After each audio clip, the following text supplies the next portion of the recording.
Hi friends, అందరికీ నమస్కారం. నేను మీ కొండా మోహన్.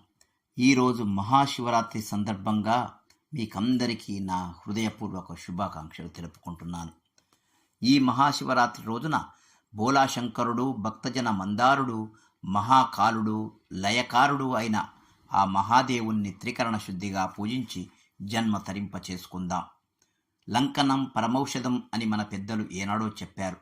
అందుకే ఈ మహాశివరాత్రి పర్వదినాన ఉపవాసం ఉండి జాగరణ చేస్తే ఆరోగ్యానికి స్వకార్యం, పుణ్యానికి స్వామి కార్యం రెండూ ఆచరించినట్టవుతుంది.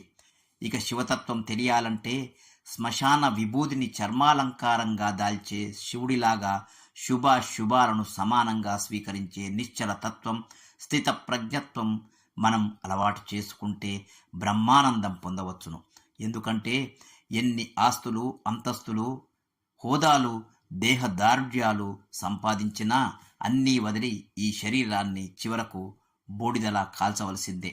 అలాగని కర్మలు చేయకుండా ఉండడం జన్మను పాపపంకిలం చేయడమే అవుతుంది.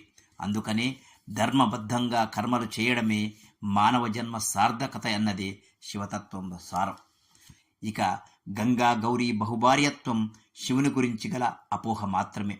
శివుడు ఏకపత్నివ్రతుడు, శ్రీరాముడి కన్నా సంపూర్ణమైన స్వచ్ఛమైన పతిదేవుడు.